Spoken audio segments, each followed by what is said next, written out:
Welcome to Souhan Unfiltered. I think that name makes people like do a double take. What does unfiltered mean? What could unfiltered mean? What's going to happen? This is Jim Souhan on Souhan Unfiltered. It's such an unfiltered show that I just got the phone call from our main guest, and I stammered because I was trying to figure out who was calling me. That should be Jarius Wright, the Vikings wide receiver, calling in to join us. My in-house guest for the day is Mark Craig, the excellent NFL writer for the Minneapolis Star-Tribune, my newspaper. He is here. We've each had a beer, so we might say just about anything. Down the road, I want to get Mark talking about FUBAR. We'll explain what FUBAR is later. Get Mark talking about his childhood experiences as a Cleveland Browns fan, a scarred Cleveland Browns fan. This is scarred Cleveland Browns fan. You can say those words in any order and they still work. This is the Alive and Social Network. You can find the podcast, you probably already have, on SouhanUnfiltered.com. We'll be up on iTunes and iHeartRadio and all that stuff soon. We are live at the Devil's Advocate Bar in downtown Minneapolis. It's a great New York-style bar. We love it. And I'll give you all the other promotional stuff, and we'll get to a nice long conversation with Mark soon. But right now we have Jarius Wright, the Vikings wide receiver, who's kind enough to call into us today. Jarius, how are you? I can barely hear you. Yeah, we can barely hear you, too. We'll try to get that rolling.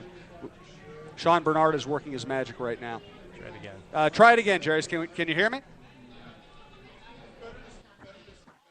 Jarius, you got me? Yeah, I can. Okay, great. We'll proceed as if you can hear me. Tell me if it backfires a little bit here. I always ask Twitter followers to present a question I can ask my guests, and they come up with a great one today. Asked, how is Greg Childs, your Arkansas teammate who had injuries to both knees, had to leave football, how's he adapting to life after football?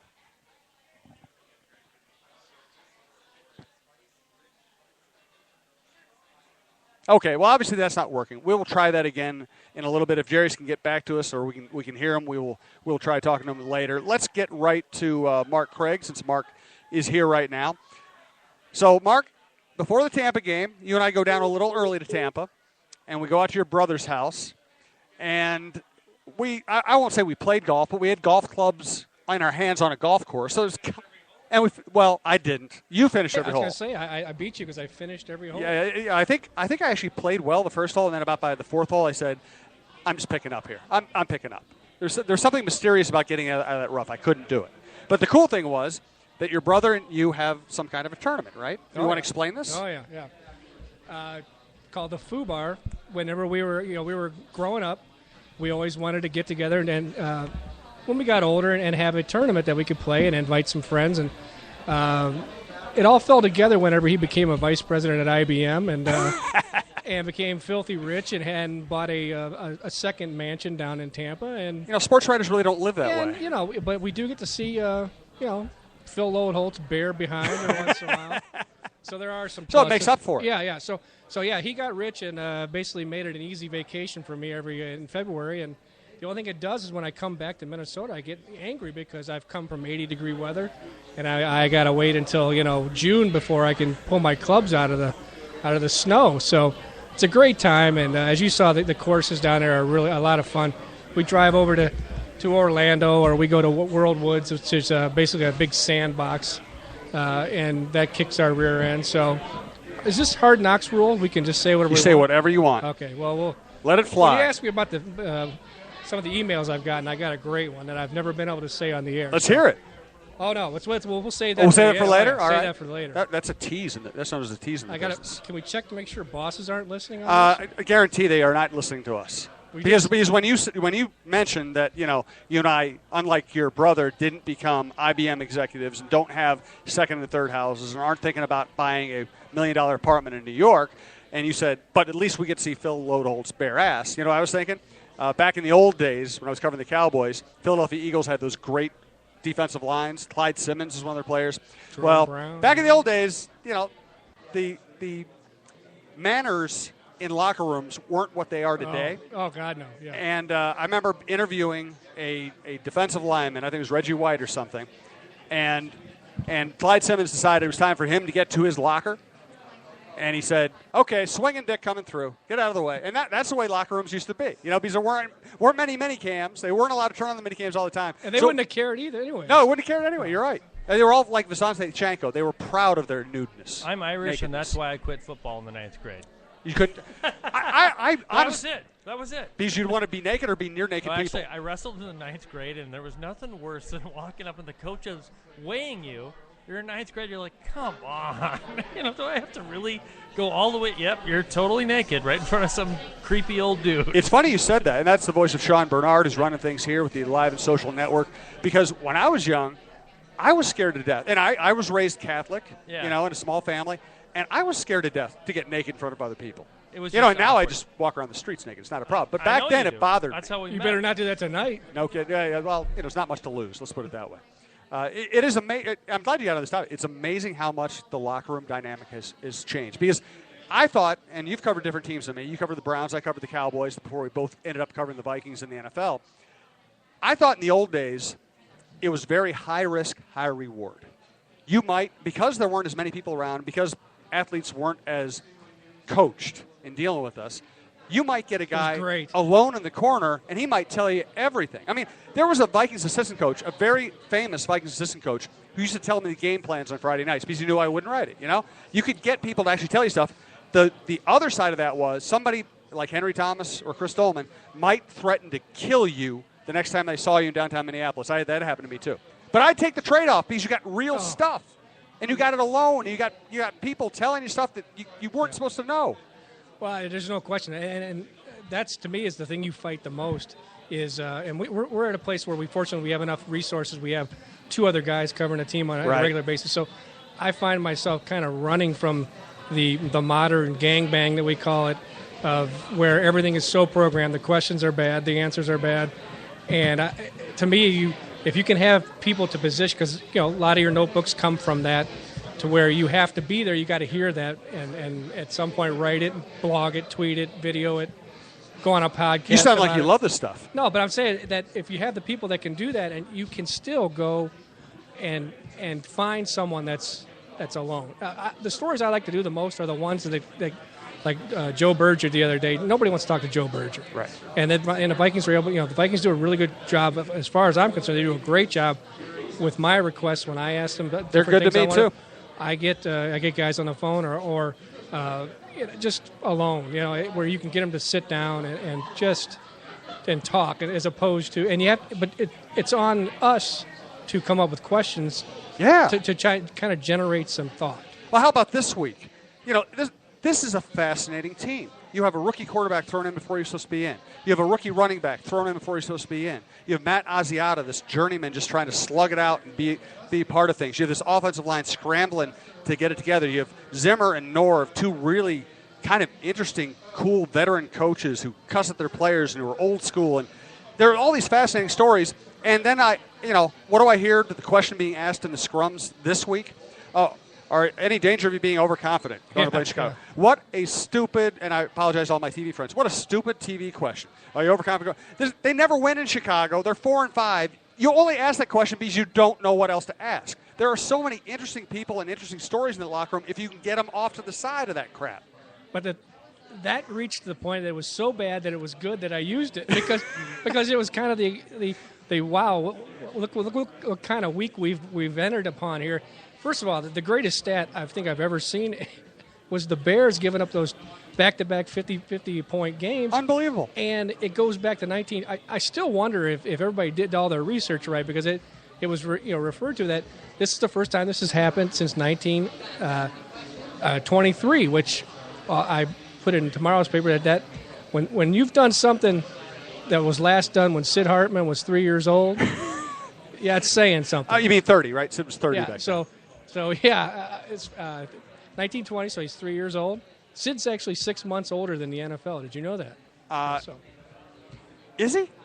Yes. Are you making that up, or is that true? No, he is. He was born, I believe, in Sid March. predates the NFL. And the NFL in the fall of 1920. I don't know how. It always ends up back on Sid, but and if this is Hard Knocks rules, we better watch or something. Yeah, we better. But just to put it into perspective, in 1923 something happened, and then you have the Bears dealing with that, and then all of a sudden here's Mike Zimmer, and he I wasn't actually there, but I heard that he chuckled about it. It was kind of like, and I love it when Zimmer is, he's amazing to me in that he's a hard he's an old school guy, but he's not a jerk. And Yeah. I like the guy. I do too. I like how he coaches. I like his hands-on, just his the way he teaches and leads. And there's not a lot of bullshit to the guy. There's not. So I love that about him. And so, for him to field that question and kind of like say, hey, we haven't really done anything, and he's right. I mean, they've beaten 3-6 teams and won 1-8 team, but they did beat them. So the vibe's going pretty good, and so we'll see what happens on Sunday. And I want to get back. We'll get back to the game, the weekend, the Vikings, all that stuff. But now I want to talk about growing up in the old NFL as fans, because I moved all over the place as an Air Force brat. Finally ended up in South Pennsylvania and then moving to suburban Baltimore. So I watched Johnny Unitas play at Memorial Stadium. Wow, you are old. I watched Burt Jones. I am old. I'm Sid-like. I watched Burt Jones play at Old Memorial Stadium. I saw Marty Domrez lead an upset of one of the great Dolphins teams, because the Dolphins just didn't want to play in the cold that day. But I remember my dad getting me up early on Sunday morning, and we would drive down to the tavern in downtown Baltimore, just your classic beer and a shot tavern in downtown Baltimore. And my dad would do beers and shots along with the other buddies. They'd all give each other shit. They'd just be screaming at each other. We'd load up on an 85-year-old yellow school bus, and it was locked, just stacked with beer and booze. Everybody keep drinking. We get to the stadium. We go in the stadium. All these guys would keep drinking, and we would sit there and just scream our lungs out from the upper deck for our team. And I'm guessing you had similar experiences growing up with the Browns. Oh yeah, I mean, I can remember when we first got season tickets. Whenever I was at the game, the Red Right '88 game where, they're playing the Raiders. Raiders come in. It's like, wind chills below zero. The wind's coming off the lake, and they, Don Cockroft, the old kicker, misses some short field goals into the wind. So they gets down and they decide, we're not, it was 14-12, and they decide we're going to. Down 14-12. So rather than try another field goal, they throw the ball into the end zone. So that was my first Cleveland experience. There's Red Right '88. There's the fumble. There's the drive. There's the shot. There's LeBron leaving, and now it's like this LeBron coming back. It's how do you deal with it as a Cleveland fan? Because you absolutely, the only interest I had in the NBA the last couple of years was to root, just to see LeBron fail. But when he won, then it was like, he got his championship, and so it was kind of over for me. And we're being in the business. You're not a rabid fan for anybody, really. I mean, no. If the Browns were to make the Super Bowl, that would be special. I mean, just because that's the team I grew up rooting for and invested a lot. Ironically, the only time I wasn't a Browns fan was when I covered them, because it was Belichick. Early on, Belichick, we were just kind of treated as, who is this guy? Holy mackerel, and so you just didn't care for him, and then when we went through the whole move situation, it was like by the time we got to the end of that, it was just like, here, give me a trunk, I'll put it on the plane, just get him out of here. So, but yeah, if they were to do something, and what they're doing now is pretty special. And, it is, and it's going to be good. I think it would be good for the league if they and Detroit. Oh, absolutely. And the Cardinals, just these teams that haven't figured it out in decades, if they could get it together. When we talk about that subject again, I want to get your thoughts on what it was like to see Bill Belichick on a daily basis when he was losing and when he was a pariah. But we're taking a quick break here to talk to Rusty Gatenby, who was kind enough to have me on his podcast. It was exciting, wasn't it? Thrilling is a better word, I think. Is it? Yeah, right. As a writer, I have to choose my words carefully, and I think exhilarating might be the best word, actually. And we have used the word suck on this show, just as we did 85 Jared times Allen could come on your show. Yeah, Jared Allen come on and say suck 85. I bet Jared Allen will call in just to say suck on this show. How is Jared Allen doing, by the way? Terrible. Yeah, he's old, right? he's slow, and he had to lose weight because he's old and so as much as and us homers wanted him to stay, it was a good time. Oh, it was time to go. I saw it last year. I mean, he found a way to get enough sacks last year. The stats didn't look bad. He was not a good every down player last year. But he's going to be back here and be a personality, isn't he? I mean, but he's the kind of guy who could go to L.A. or Phoenix or Kansas City or Chicago and be a personality. I don't think he's – I mean, what do you think? You know Jerry better than I do. Well, he's an Arizona guy. I mean, I think he goes to Arizona. Oh, all right. Believe me, Jared Jared Allen's coming back? Oh, he ain't coming back. He might come back for a layover. Because we loved him. Oh, all right. I don't know if you've noticed, but it's kind of cold here. Yeah. I've heard that. It's a rumor. It's a rumor I'm working to confirm. Rusty, tell me about your podcast. Well, it's entertainment. We call it the Entertaining Show about entertainment. So it's movies, music. I mean, as you saw, we had Tony Fly. We had the new lead for Mary Poppins. I'm a big movie guy. I'm looking forward to seeing Foxcatcher. Have you heard about this? I haven't. Oh, you haven't? No, what is it? Have you heard about it? No, I haven't. It's football season, man. We don't hear anything. This is about wrestling, and John DuPont, the millionaire guy who went crazy and Yeah. thought he could bring 2 Olympic wrestlers back to the Olympics to win gold medal. Oh, wow. And it's a true story, and the guy had a ton of dough, but was like crazy. But his money got him through a lot of stuff. In fact, he opened a big compound to train Olympic potential athletes, but he kind of got too Svengali in control. Channing Tatum and Mark Ruffalo play the wrestlers. Steve Carell, an unrecognizable Steve Carell, Really? in a serious role, and they're talking Academy Award nomination. He's great. The movie's going to open, I think, a week from this weekend. I can't wait. There's a screening that I'm going to be going to, so that's the kind of Yeah, stuff. you big shooters get to go to the screening. I was at a screening. Celebrities. Speaking of the Academy Awards, I was at a screening this morning. The movie is called Most people name drop. You're event dropping. The Imitation Game. Benedict Cumberbatch. Do you know who He's that great. guy is? He's fantastic. I love the Sherlock series. This He's unbelievable. Yes. This is a true story about the Enigma code Oh, that had to be broke. Well, they already did that movie, and it was a great movie. Yeah, well, this one is about. This is another one of that's a true story, and Benedict plays the very crazily intelligent. He had social issues, but brains. He was very smart. So he's doing Sherlock again, basically. Yes, yeah, kind of. So it's a great movie. He will be nominated for this movie. He's unbelievable. It's called The good. Imitation Game. That's coming out soon. This is for movie guys. Yeah. This is an exciting time because now is when the big guns come out. The Academy Award meaty movies come out, like Dumb and Dumber 2 opening today. And Mark, by the way, I'll watch it. Mark, if you have not seen the BBC series Sherlock, starring it's great. Benedict Cumberbatch, it's amazing. It's just it's phenomenal. Little trivia: the guy who plays his Watson Yeah. starred in Fargo. He did. Right? It's Fargo, the TV show, which Bringing is it all also great. home. Yes. Which is also great. I know Billy Bob Thornton, right? Oh man. That's elevator scene. Now I heard they're going to do another season with completely different characters. Have you heard that? Kind of like American Horror Story has done, where Okay. each I haven't gotten season is into that different. show. Yeah, Jennifer loves American Horror yeah? Story, starring Jennifer Lang, Minnesota's own, bringing it home again.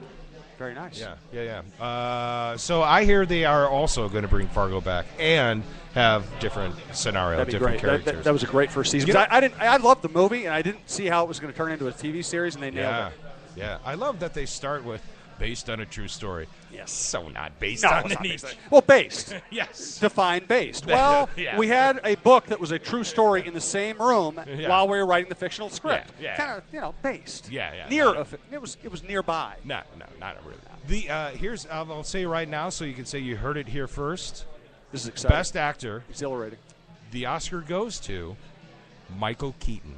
You heard it here first. I've heard Birdman's Not only really will be good, nominated, but I haven't seen it. he will win the Academy Award. And as we get closer to the big January award show, it's just going to build and build and build and build. But I'm all in right now. I got my stack of chips right here. It's Michael Keaton. You know, Mark's sitting here thinking.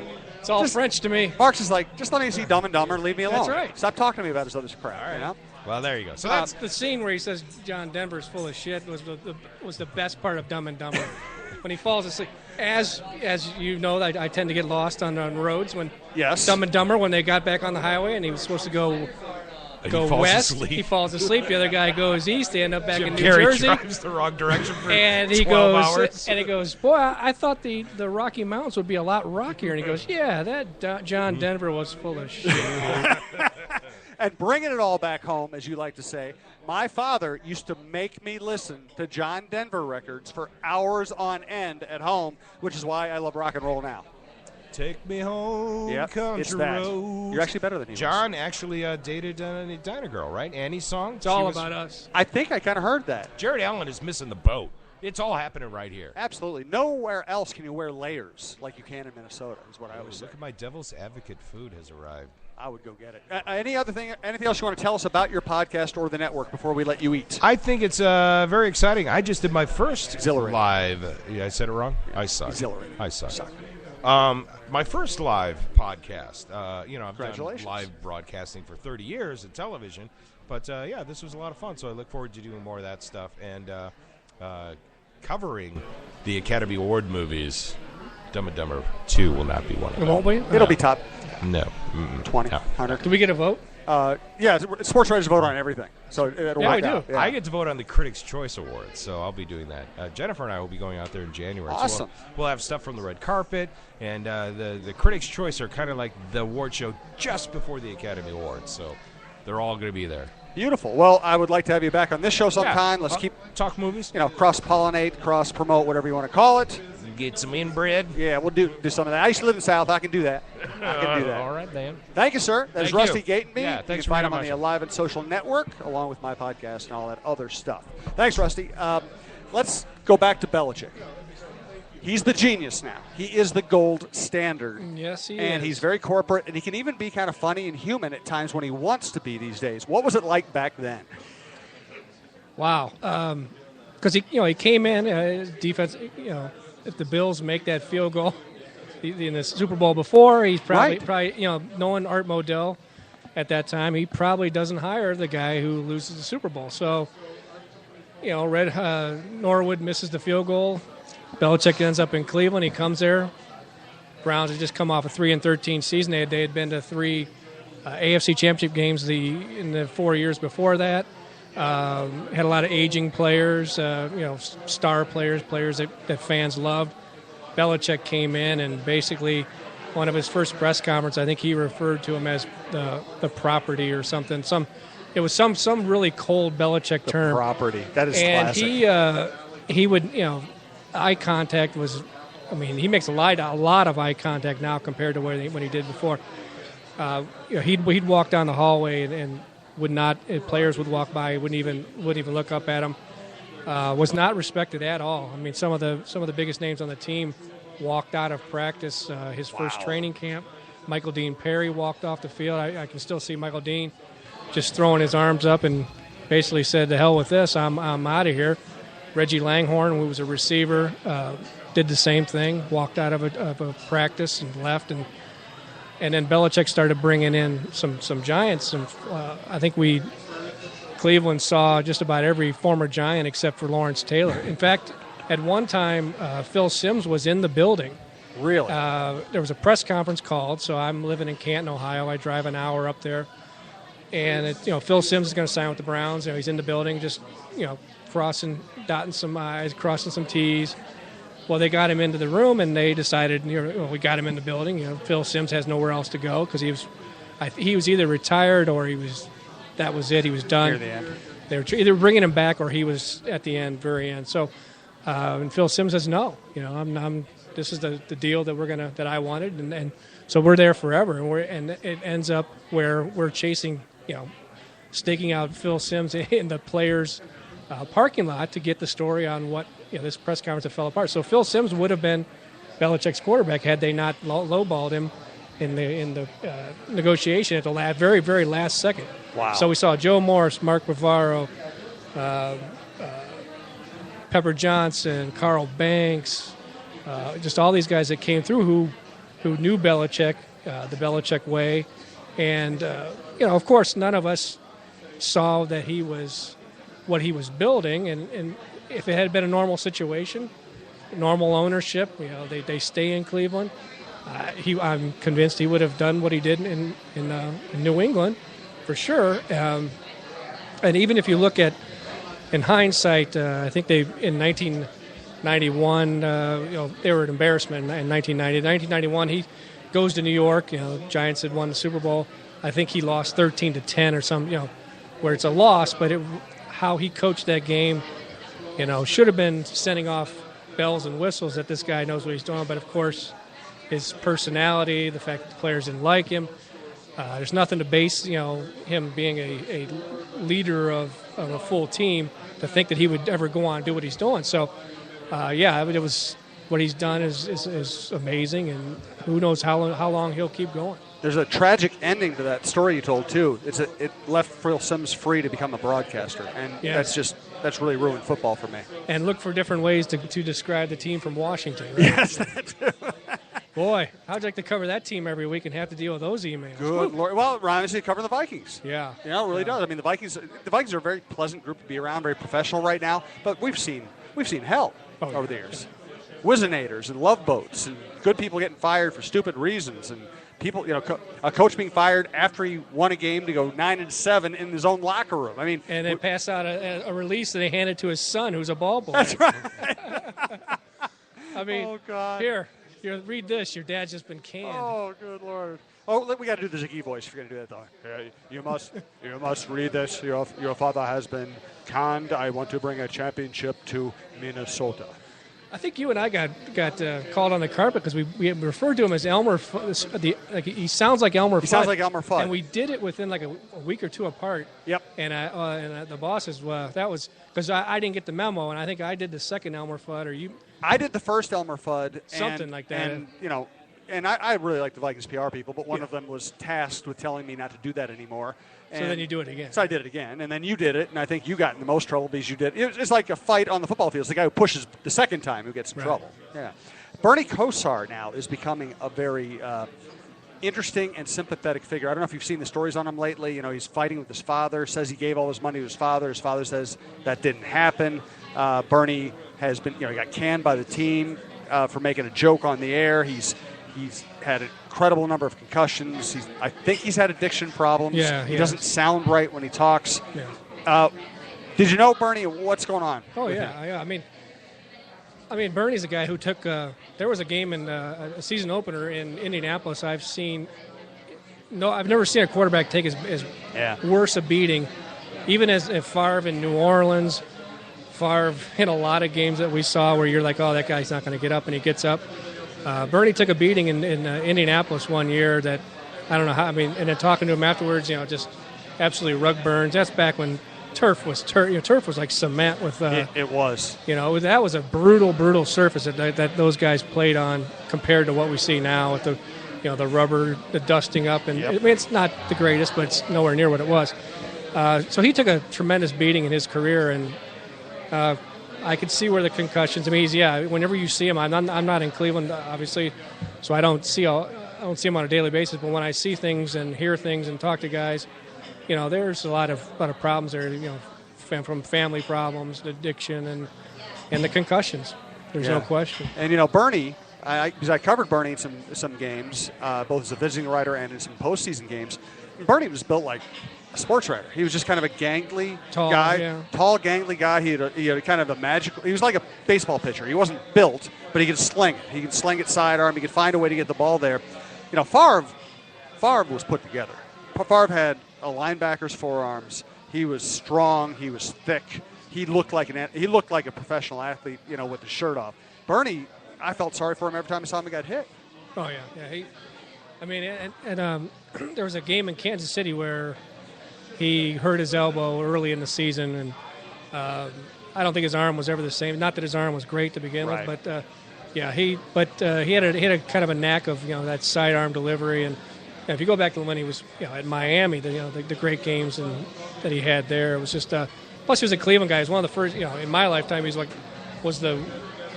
couldn't believe that there was someone that would say, "Hey, I want to go play for the Browns," or "I want to be in Cleveland." And so that was one of the first times I'd seen that.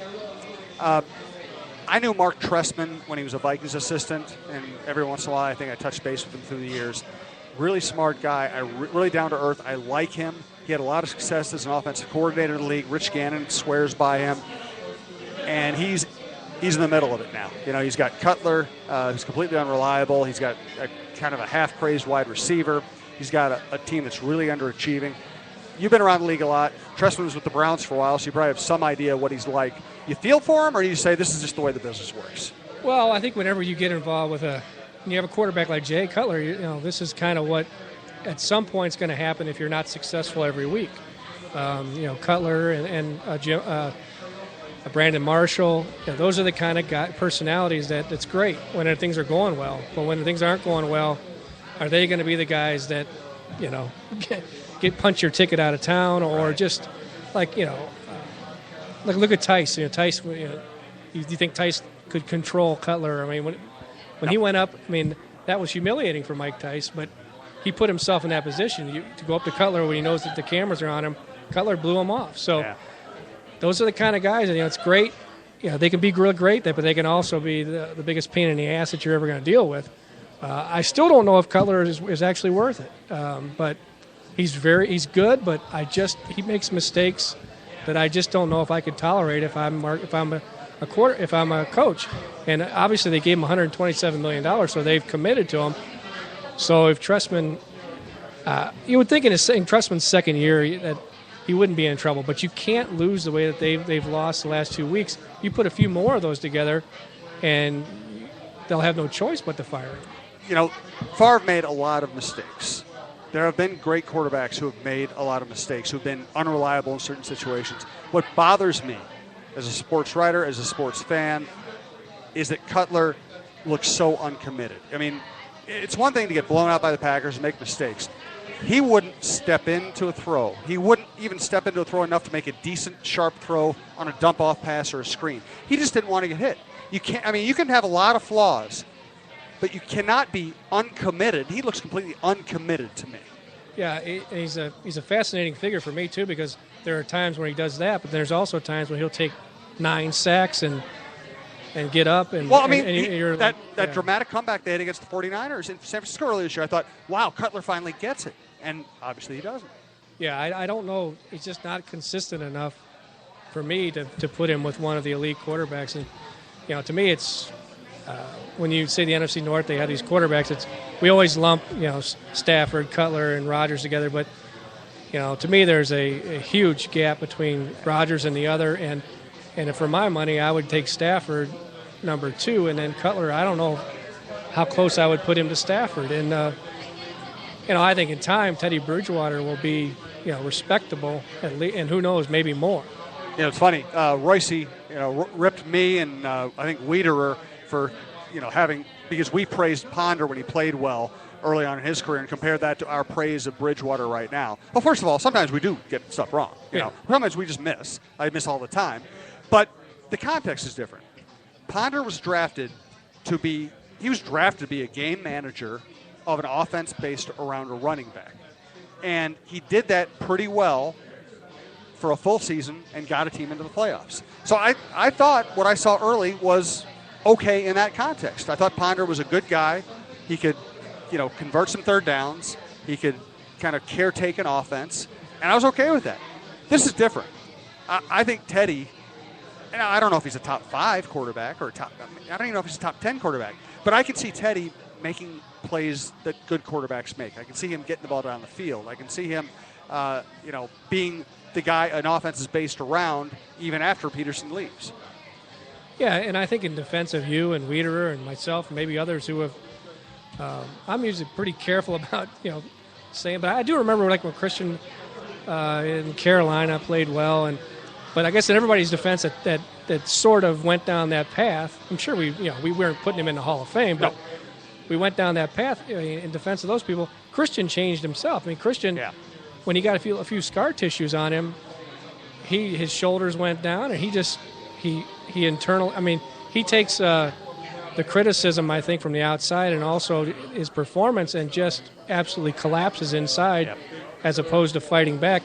And also another difference between the two of them that I see is Christian, when he was good, like when they beat the Packers at the end of that season to make the playoffs, Adrian ran for 210 yards.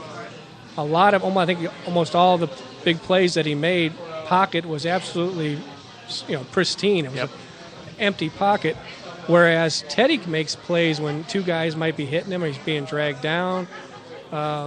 His eyes stay down the field, whereas Christian's would go down and maybe it's just out of survival, getting hit so many times you're either afraid of the rush or didn't know how to react to it. Whereas I think Teddy keeps looking, and when things are really crowded in front of his legs and people are in his face, he can make a play, where I don't think Christian could ever do that. No. What do you think happens to Christian? What do you think he does? Just quits, retires, gets cut, hangs around the league as a backup? What do you think? Well, before the Green Bay game, I thought, hey, this guy's would be a great number 3 quarterback. Right. But he came on, and he didn't look any better than I bet that Chandler Harnish would have looked. No. Which is amazing to me. Absolutely amazing, because I thought, hey, this would be a good situation. You keep him around as a emergency quarterback, because I covered the Browns or didn't cover them, but Cleveland in '88 when they went through 5 four quarterbacks, 5 quarterbacks. They pulled Don Strock off a beach in Miami to play a playoff game against the Oilers, I think. So I see the value in having more than one quarterback, maybe more than 2 quarterbacks, but he didn't do anything. So I do wonder what his future is. I thought that maybe he could be like a Tavares Jackson and go back up someone. Right. I wouldn't trust him as my backup quarterback. No. And he's going to get too old to be your number 3. So I do wonder what's going to happen to him. Tavares Jackson, he had stretches where he played well, and the one thing you say about him, he's not afraid. He'll hang in there. He'll make a play. He'll take a hit. What I think why that tape and that game so damning for Ponder is he looked scared to death. He looked like he was just out of his element. Yeah, threw late, just throwing late. Just, people could say that the defense had as much to blame. Well, the defense did, Sure. but Christian put them in a position in that second quarter where the game got blown so far out of control that I took to me it's at Christian's lap whether the defense there was 2 drives where the defense really fell apart, but they couldn't get back in the game because Christian absolutely fell apart. No, it was terrible.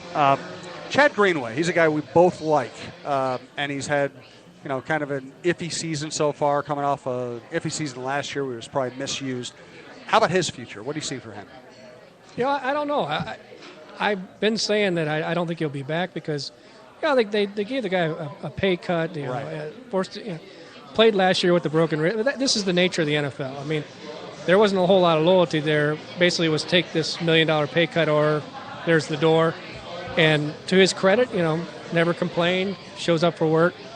But that's got to bother you, So I'd be curious to see what his other options would be.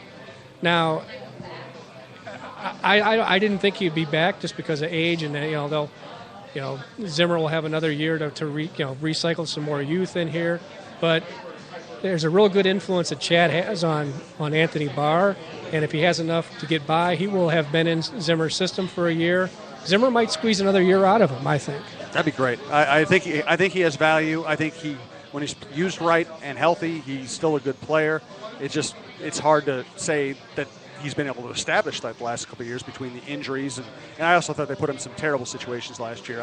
Every time I saw Reggie Bush run by him, I was like, oh, you can't have Chad Greenway cover Reggie Bush. I mean, I think you saw when this team lost that dominant front four, when Pat Williams and Kevin Williams and Jared Allen and Ray Edwards and then B-Rob would be the backup. When those guys were dominating up front, stopping the run, which is the key, and then getting after the quarterback, it was a great defense to play. But when they lost that ability to dominate with those 4 guys, it was like watching 7-on-7. There was the pass rush wasn't good enough, and they didn't contest any passes. Now, you look at Zimmer's his philosophy. I love how, even if they get beat, I mean, they're as soon as even if it's a zone, if a guy if a receiver comes into their zone, they're on him and they follow him through the zone, and it's like. Before it was like, let him catch it, tackle him, let him catch it, tackle him. And then when they'd miss tackles, it would be, it just became this perfect storm of horrendous defense last year. This is Souhan Unfiltered. You can find it at SouhanUnfiltered.com and on the Live and Social Network. We're a Devil's Advocate bar in downtown Minneapolis. A great kind of New York-style, old-school bar. We're in the back room here. I'm with Mark Craig, the NFL writer for the Minneapolis Star-Tribune. Now, Mark, you've been in town for, 20 years or something now? 99. 99. Oh, so 55, 15. So 15 I only got years, 55 more years until my 70th anniversary. It'll be 104. You made me hiccup there. That made me laugh. Now, you've been around this town for a while. You were in Cleveland growing up and covering the Browns. You're probably going to laugh at this question, but I'll ask it from the provincial-local angle here. Which town has the more tortured fans? Sports fans. Oh, my God, Cleveland. I knew you'd answer that, but I had to ask. I mean, this one, people, the Twins haven't won since 91, right? 91, That's the last. I mean, try taking 91 and going back another to 65. So, 91, I mean, I'm going to be 50 years old next year, and I'm from Cleveland, and it's a possibility I'll turn 50 and there'll be no championship, of the major championships in Cleveland in that time. So 64 is the last the Browns won. So, yeah, I mean, it was, growing up, you thought that when they made it to the AFC Championship game and lost. That's what people of my age, that's your memory. That's your Super Bowl is not getting to the Super Bowl. That's so funny. And, we were talking about being at your brother's place in Tampa, and in our business, we're around other people who work in the business, and some of them, frankly, are fans, whether they should be or not. But it's different. It was kind of fun to be around your brother, who's just a true Cleveland Browns, Cleveland sports fan, and he wanted to watch the Belichick 30 for 30, and he wanted to make sure he saw the Ohio State game. And the raw enthusiasm, regardless of how bad his teams have been over the years, the raw enthusiasm just oozes out of him. Yeah, I think we kind of watch it as maybe because we're sitting there getting drunk watching the games anymore, but we just kind of watch it as almost like an analytical. I like to see how so and so is doing, or the longer you do this, you get to know coaches and you get to know players, and you're like, oh, I'd like to see this player or that coach, and I'm not into fantasy football. I mean, you are a little bit. I have enough trouble with reality. Basically. A loved one of mine had me run her team, and so I've got hooked into trying. And once you start doing it, you do want to win. Right. So I've kind of gotten involved with it. But I only play in one league. I'm not dedicated like some. Yeah, else. the NFL had gambling and fantasy football. Take that out, and the league might. I don't know how many people actually watch it for the game. I mean, it's a great game, and I think it'll survive all the garbage that goes on around it, but. To me, what drives the engine is fantasy football and gambling. So absolutely, because it gets all the casual fans to, instead of turning off the game in the second quarter that's 37-0, they watch because they want to see their backup running back might score some points for them in the fourth quarter. It's a sickness. I agree. I admit it. It's complete sickness. Now, as a Cleveland sports fan, were you glad to see Kevin Love come to your town? I think it was, talk about the anticlimactic. I mean, once LeBron came, it was like, oh, you want him? Okay, go bring him in. I mean, it's amazing when you think about how good Kevin Love is. He might be one of the, better than I would. Is he one of the 10 best players in the league? Listen, it's hard to talk about Kevin along with the other great players because he's never won anything. But if you want to talk about production, let's put it this way: he's one of the 10 most productive players in the NBA. Yeah. So maybe the 5 most productive players in the NBA. So he comes and it's like, oh, that's a nice addition, Now watching him here, it's sort of like when in Miami when they started off, I think 9-8, LeBron's first year. You're seeing a lot of that, and the media is, you media people. Yeah, us media. You media hacks. It's always our fault. But there's just I think I saw something. ESPN had a crawler, or they were talking about it. That Kyrie Irving and LeBron someone could hear heated words exchanged in the locker room outside the locker room door. I mean, come on. To me, it's like you hear this stuff, and that becomes a story. And to me, if you're covering a team, there's an editor sitting there somewhere going, "Did you hear ESPN said that there was some yelling behind the locker room doors?" Well, we both go back to where there would have been a fist fight in the locker room, and the guys would have walked out and went and had a beer. I mean, it's because there's so much media, and everyone's looking for something that. And it used to be there was some sort of discerning eye that someone would look at and analyze. Okay, that's bullshit. This is bullshit. This is right. This is a story. Well, now it's all a story. Everybody think, so you're constantly running around like or some people are chasing the stories that aren't stories. Right. It used to be a very proactive business where you said, I'm going to go write the story there. I'm going to work these sources today, find out what's going on, and I'm going to write what I find. Now, for 95% of the people in our business, it's a reactive business. That's what is on Twitter, and is my editor going to want that? Do I need to retweet? Do I need to get a comment on this? It's so much of it is finding out stuff that somebody else has reported or floated, and you have to get all the reactions to it.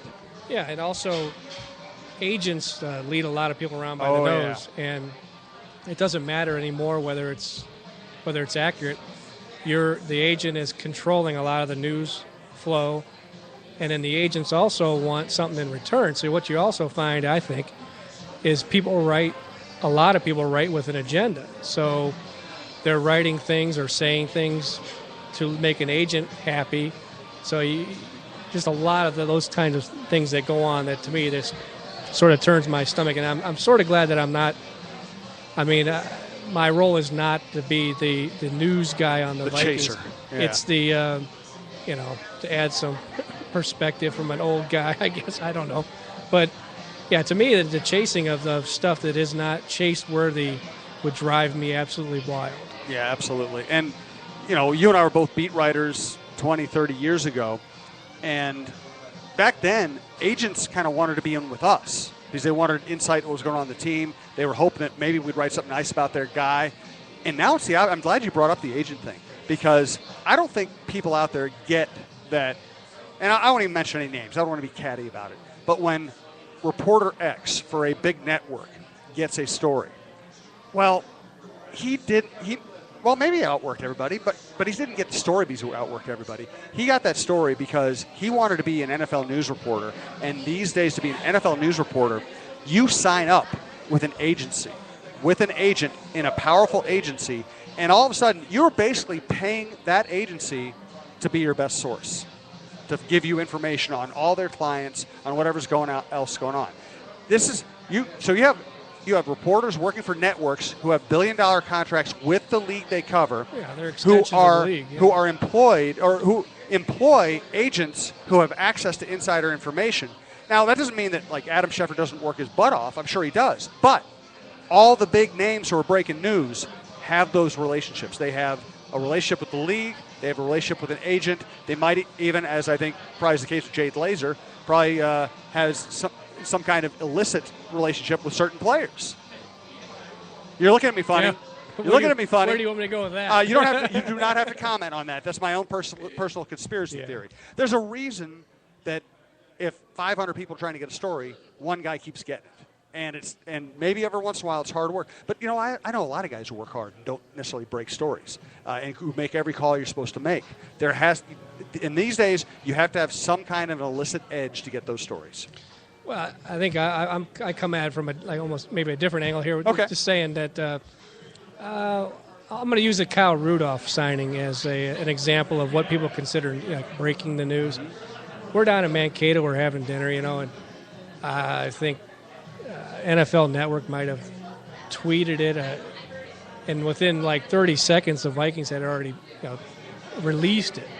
So it's a Twitter news breaking that absolutely it kind of drives me wild. Right. I mean, there's to me there's news, and then there's maybe getting the first call whenever they're getting ready to release something that's released within 5 minutes. Right. And then it just becomes this anxiety fest of oh my God, what are we gonna do? And just whereas it's just to me it's okay. It's a quick story and.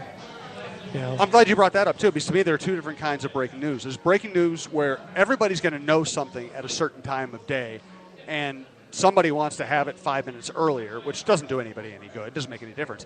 The kind of breaking news I care about, I value, is when, one of our investigative reporters at the Star Tribune goes and writes about something that would not have been covered or covered well if we hadn't done it. Right. Or somebody, You go talk to a player behind the scenes, and he tells you something he might not have told anybody else, or he might not have been asked by anybody else. That's my kind of breaking news, getting stuff that would not have been made public if some good reporter hadn't gone and found the story. Yeah, and then maybe even taking it down a notch below that. I like having some sort of access that I don't have to feel like I've got to tweet, 2 inches from the coach's face. What are you talking about there? Just one example, is sitting, a couple of weeks ago, Zimmer sitting down with him. That was a great story, by the way. Yeah, it just, to me, that I don't know that there was any news broken on that. But that's my kind of news. But it's stuff you don't get anywhere else. It was him talking relaxed for a half hour about things that he's not going to say standing up at a podium. Yep. Mentions that was the 5-year anniversary of his wife's death, and which I didn't even know about, which tied into the whole shitstorm that he was in the middle of. And to me that was that's a story that it's not saying that that Zimmer is getting a 5-year extension and 140 characters, but I thought to me and I'm like you, I like it's because we're old, we like to read something that's not anywhere else, and I enjoy writing that too, and that's why writing the notebooks and the injuries. And to me, if it was up to me, injury report would be the injury report. It would be an agate, right? The box in the middle. I wouldn't quote a player. I mean, 'cause that's been around it so long. We've seen for 20 years. Everybody lies. Players, and to their credit, are you going to play? Yeah, I feel good. And then they don't play. Or to me, it's like that's why you have the injury report. That's what the teams have to report. Unless, in very few exceptions, to me that should serve as for my notebook. Here's the injury report. Right, absolutely. I don't want to read about it. I don't want to read quotes about how they feel. I want to know, were they limited? Where did they practice? And then move on to something that's interesting. Right, absolutely. Now we're going to enter the portion of the show that I call set pieces. It's a soccer reference, so I'm sure you get that. No bigger soccer fan in town than you. Hey, I got a daughter that's going about. That's right. She's going to become Pele by the time this is over. She's 4 nights a week now doing different things. So. Youth sports is amazing. I had 4 kids, and I coached their teams, and I went to their games, and it's amazing how much time, not only time, but money it takes. It is a complete lifestyle unto itself. Well, my feeling was that going into it was because we sort of stepped it up from the community league to the more like a club type of deal. As long as she likes it, I'll take her wherever she wants to go. I said she's either going to love soccer or she'll never want to play it again. That's right. And so far she loves it. So yeah, my son loved sports till about 8th grade, and then he had a coach who screamed at him every day, and he said, I'm done with sports, and that was it. Yeah. All right, set pieces. So I'm going to ask a question. I'll answer it first because that'll give you time to think about it. All right. You can give a one-word answer. You can go on as long as you want. It's a podcast. We do whatever we want. All right. This one is titled, I Was Wrong About. I'm going to tell everybody I was wrong about, and I could go on forever, but we don't have that much time. I'll just do one. 2-hour cast? Yeah. I was wrong about Cordero Patterson. I thought he was going to be great in this offense, and I thought they were going to use him really well. And instead, it feels like Musgrave 2.0. It feels like, well, we don't want to give him the ball just because it's easy. And, he's not running great routes, so maybe we're not. I mean, he had the one nice game at Tampa, but he has not been what he was supposed to be. So I was wrong that Cordero Patterson was going to have a great breakout season. Yeah, I think that, I didn't predict that. I thought he'd have a good season. I think with him, he's got to get open. He has to realize that as good as he is, he won't be as good as he wants to be until he commits himself to working harder. Right. Now, in his defense, it's his 3rd straight year. He was at Tennessee for 6 months, right. And then he had a new offense last year, new offense. If he's like this next year, then we're that I'd be concerned. That's good. Okay, you get to say I was wrong. Well, if you want this year, I think I picked the Cowboys to go 1-15. Really? That's pretty good. Historically, I remember when I was what was Danny Ferry's first year? Oh, good Lord. That was a long time ago. He came to the Cavs. They wrangled to get him somehow. And I remember I was in Canton, Ohio, and I wanted to be this hot shot because we all got to write columns and everything. Right. So I declared, he was the next Larry Bird, which I think maybe that might have been the hot thing at the time. We put, white guy, and we decided, this would be the next great white guy. And, that didn't work out. I love the way to Danny Ferry reference on the show. That's all I can say. Next one, stuff people yell at me in the internet. You don't have to do this part if you don't want to. I'll just tell you.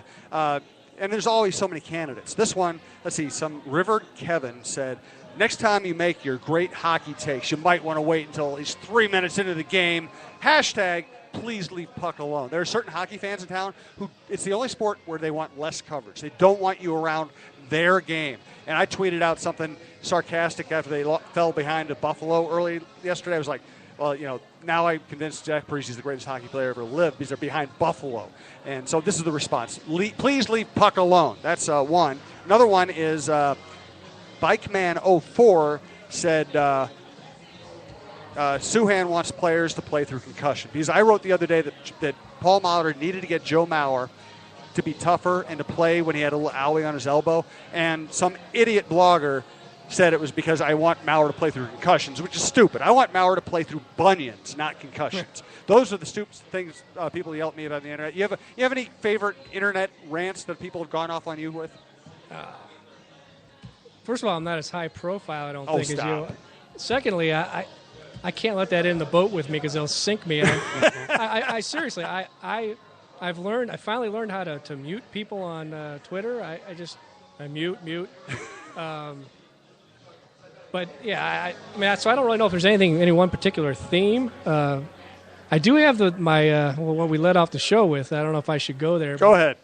Well, it's up to you. It was a subject line, and since this is Hard Knocks, the subject line, I forget what it was. I think I was covering the Gophers, which a lot of the fans didn't like it because I might have been the only guy in in the press box that wasn't cheering for the Gophers, I think, at that time. But I got the subject line, and I'd written something, and it said, "Fuck you, you fucking fuck." That's a Sopranos reference. That was it's it. awesome. That's beautiful. I've remembered that forever and I think I even responded. I said, "That's the greatest email I've ever got." That is. I'm envious. I wish I had that email. I don't even know what it was for. Next set piece: misconception correction. My misconception correction is people think that I've never apologized to Jerry Kill for writing about him the way I did. I did not apologize for the idea of the column when I said that, listen, you aren't going to be able to keep doing this job if you can't stay healthy. I still believe that. And the Gophers gave him a contract that reflects that they believe that, too. It was basically a contract with all these outs if you can't stay healthy. Right. I did apologize to him because I thought I overwrote. I thought it was bad writing. I made bad analogies. I was too harsh. I could have just made my point without doing that. So I have apologized twice to Jerry in person, once to his wife in person.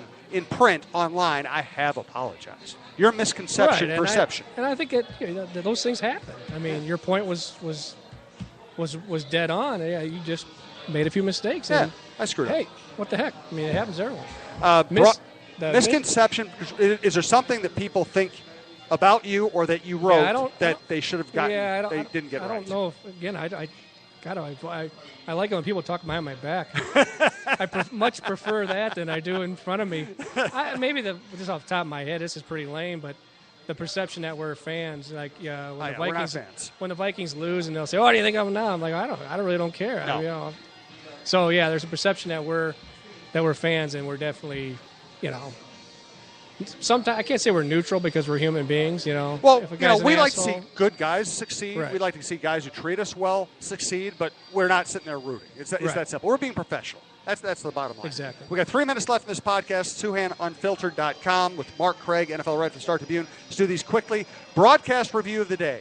I'm going to say, watch Deadwood, the old HBO series. It's unbelievably good, and people on Deadwood cuss even more than Mark Craig does. I love it. Yeah. You have a favorite TV show or radio show or anything other than my radio show?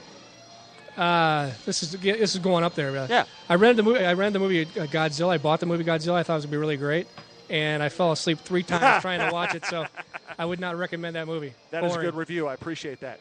Song of the day. My song of the day.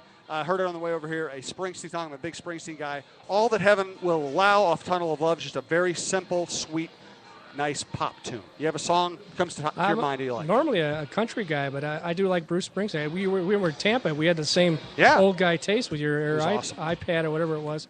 I like Thunder Road. Thunder Road's a great song. So I really like that song. And, it's funny because my bass player wants me to play Thunder Road in our band, but my guitar player doesn't want me to play Thunder Road in our band. So we're fighting it out right Just now. have Bruce come in. Yeah, you know what? Bruce would do the podcast. I'm sure he might play would. in here. Absolutely. He probably would, actually. That's the great thing about Bruce. Prince never goes to First Avenue where he made his name. Bruce will go down to Stone Pony in Asbury Park where he played when he was 18 years old and get up on stage with whatever band happens to be there and jam. That's why we all like him. That's why we love him. And I appreciate you coming here tonight, Mark. We are at the Devil's Advocate. This is SouhanUnfiltered.com on the Alive and Social Network. This is kind of just getting rolling now, but we're going to have a lot of fun with sports. We're going to have a lot of fun with music. We're probably going to have my band play some venues where we're going to be broadcasting from in the future. And we hope to have more great guests like Mark Craig, NFL writer for the Star Tribune in Minneapolis. Read Mark's stuff at StarTribune.com. And actually, buy a stinking paper once in a while. It's like, what is it, 50 cents, 35 cents? Get your hands dirty. Buy dirty. a stinking paper. It's actually, you know what? We need to stop calling it a newspaper. We need to call it an internet printout. Because then the kids will think it's cool. Oh, wow, you went and printed stuff out for us? This is awesome. With color even. And you mean you guys have photos? This is I never thought of this. We call it a newspaper so people think it's like... Look, they attached the pages together.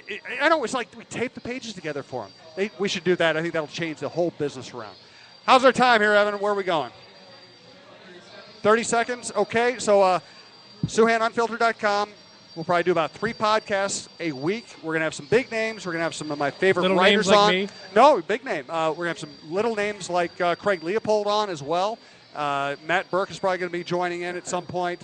A lot of cool people. This is going to be. I think this is going to be a lot of fun going on. You get to have conversations here. You can't have anywhere else. We get to cuss. I promise more cussing in the future. I might even have Mark tape some cuss words so we can just drop them into the broadcast. Will you adopt me when I get fired for cussing all the time? You can do a podcast with me. How about that? Yeah. And Let's you know hope what? it takes off then. There'll be a free beer in it for you every once in a while, if nothing else. Again, SouhanUnfiltered.com. Thanks to everyone for making this possible. We will be back shortly with another segment.